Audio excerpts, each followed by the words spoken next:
Pag-uusapan natin ngayon ang damage na Philippine passport. Ano-ano ang mga kinukonsiderang damage na passport? Paano ito i-process para mapalitan ng bago? Lahat ng yan, pag-uusapan natin.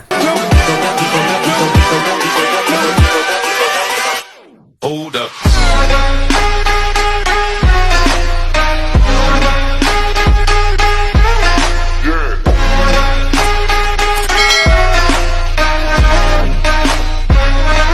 Hello mga ka-vlogs! Welcome dito sa ating YouTube channel. Magandang araw sa lahat ng mga manonood at kumusta po kayo? Pag-uusapan natin ngayon itong damage or sira na Philippine passport dahil matagal tayong hindi naka-update nito mga ka-vlogs. Ngayong 2024, ngayon pa lang tayo naka-update kasi last video natin ay the last year pa. So ngayon, 2024 ay ating silipin ang latest na requirements kung paano papalitan ng ating damage na Philippine passport at ano-ano nga po ba ang mga kinukonsiderang damage passport. So, bago tayo magpatuloy, ay kung bago ka pa lang dito sa aking YouTube channel, i-click nyo na ang ating subscribe button na nasa baba. Huwag kalimutang pindutin ang notification bell para updated ka sa lahat ng mga videos na i-upload ko. So, pag-uusapan muna natin kung ano-ano nga po ba ang mga kinukonsiderang damage or sira or mutilated, mutilated na Philippine passport. So, unang-una po, ang ating pong Philippine passport ay very sensitive. So, ibig sabihin, bawal siyang mabasa. Once na mabasa, lalong-lalo pa kung nababad po siya sa tubig, o natapunan po siya ng mga condiments, gaya ng suka, ng toyo, soy sauce, or iba pang condiments, nababad siya sa tubig. Ayan, considered as damaged passport or mutilated passport. Kasi po, bawal po siyang mabasa ng tubig or matapunan ng ini na liquid na bagay mga ka-vlogs, dahil napakasensitibo ng ating Philippine passport. Baka pag ini-scan po yan sa immigration ay hindi po gagana, hindi babasa yung kaniyang barcode na part, yung nasa baba po ng ating bio page, yun yung barcode na part na kung saan yun po yung ini-scan doon sa immigration kung tayo po ay travel international. So, bawal pong mabasa. Pangalawa, kung ang atin pong Philippine passport ay napunit, ang pagkapunit niya naman po, especially doon sa bio page. So, sa mga hindi pa nakakaalam kung saang parte sa passport yung bio page, yun po yung meron kayong mukha, gaya ng nasa screen niyo, gaya po niyan, yan pong tinatawag na bio page. So, kung napunit po yan, ay lalong-lalo pa yung mukha nyo napunit, ay considered as damage or mutilated passport na yan mga ka-vlogs. Pangatlo, kung damage din po or napunit yung inyong barcode na part. So, saan pa ang barcode na part? So, balik tayo sa ating bio page. Ayan po, nasa screen nyo ang barcode na part mga ka-vlog. So, kung yan ay napunit or nabasa, ayan, considered as damage. Kasi, uulitin ko, yan po yung ini-scan sa Bureau of Immigration kung tayo po ay magta-travel mga ka-vlogs, Baka hindi siya, o hindi talaga siya mababasa pag ini-scan.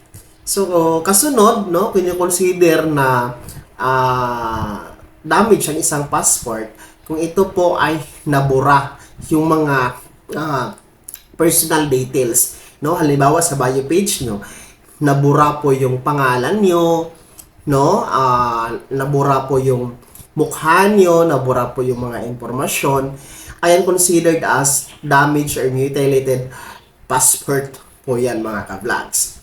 Well, kasunod, kung nagkaroon po tayo ng erasure, lalong-lalo pa sa ating signature. Kasi napakaraming na-encounter ko na mga nagtatanong sa Facebook page ko na yung pirma nila hindi siguro tama.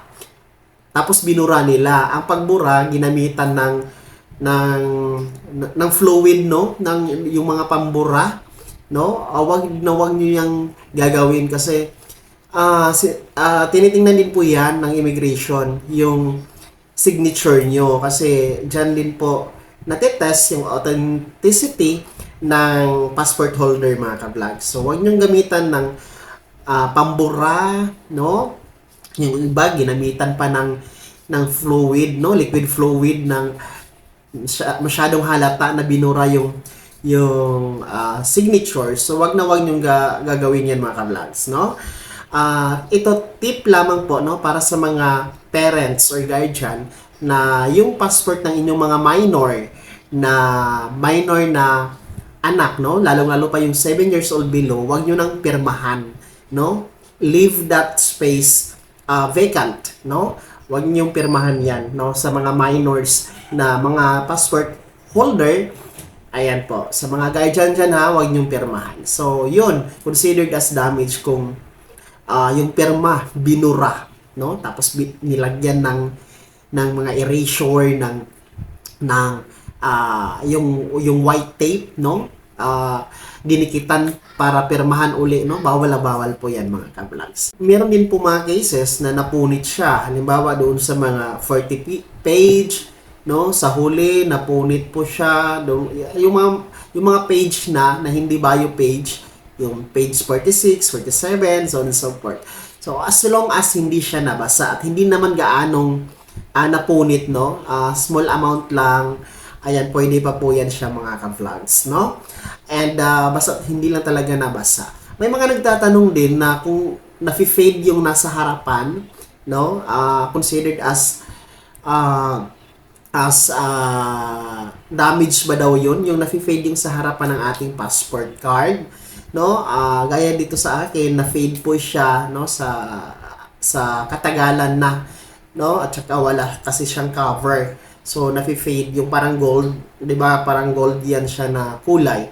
So, hindi po 'yan sa considered as damage. Okay lang po 'yan kasi as long as gumagana or okay po yung inyong bio page, inyong barcode na part, hindi po nabasa ang passport nyo, no, hindi na punit, ayan, walang problema, wala namang kinalaman niyang dyan sa harapan, no, pag ini-scan ng BI or Bureau of Immigration yung inyong passport, mga ka-vlog. So, yun po yung mga kinukonsidera na damage or mutilated passport. Well, paano ba natin ito i-process? Paano natin kunan ng bago? Of course, ang requirements dyan, kasi damage siya, kukuha tayo ng affidavit of mutilation, no?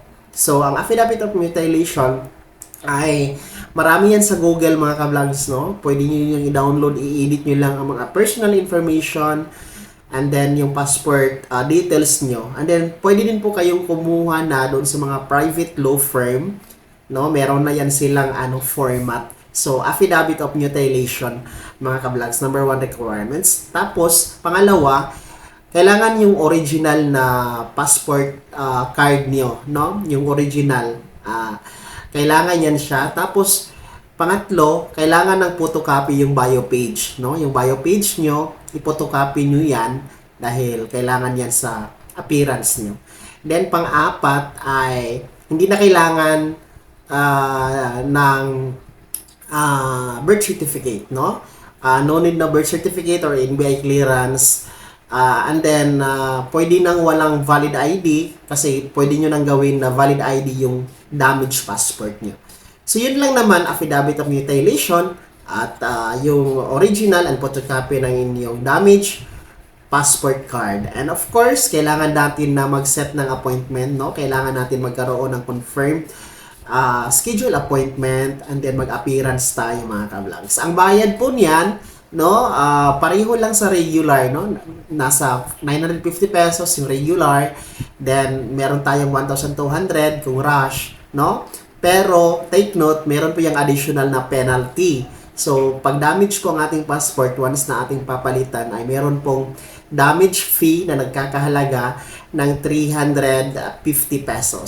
So, ang damage fee naman, pwede nyo na yung bayaran sa mismong araw ng inyong appearance doon kay DFA mga ka-vlogs. So ganun lang po no, ang pag-identify kung ano-ano ang mga kinukonsiderang damage or mutilated na Philippine passport. At yun lang din po ang process at requirements paano ito papalitan mga ka-vlogs, no? Pero sa dulo nito, no, ingatan po natin ang ating Philippine passport, no?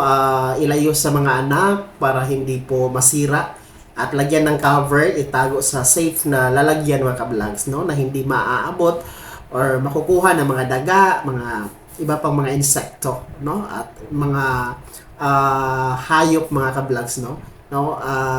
I-safe na lang po natin para hindi po ma-damage kasi sayang din po ang penalty, sayang din po ang bayad, no, magbabayad ka ulit. And of course, yung effort mo, no, yung oras mo na gugulin, no, sayang din po. So yun lang mga ka-vlogs. Bago ako magtapos sa video na to, kung natulungan ka, bigyan niyo naman ako ng like.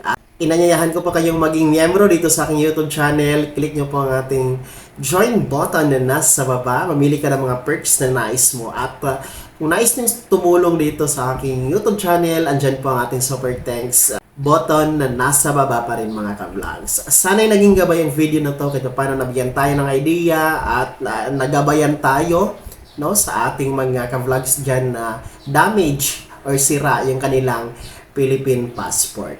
Kung hindi ka pa nakasubscribe dito sa aking YouTube channel, i-click nyo na ang ating subscribe button na nasa baba. Huwag nyo kaligtaan na i-turn on ang notification bell, ilagay nyo sa all para updated ka sa lahat ng mga videos na i-upload ko. Maaari mo ding i-like ang video na to. Kung meron ka pang mga katanungan, ay i-komento nyo na sa comment section na nasa baba. At paki-follow na din po ang aking official Facebook page na nasa screen nyo. Muli po, ako si Daniel Timpawa na nagsasabing dito sa aking YouTube channel, Pawang Katotohanan at lahat totoo lamang.